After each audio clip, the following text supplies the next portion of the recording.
busy na naman po ang batang makulit sa kanyang alphabet na laruan. Binili po yan ng kanyang lola.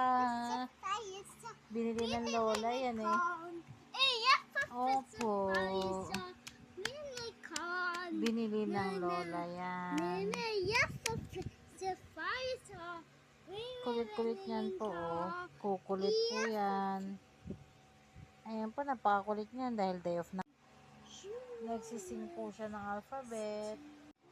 Ganyan po siya. Lagi siya nagpa-play ng ganyan. Kakalat. Same time, lalo pong kinakalat kwal.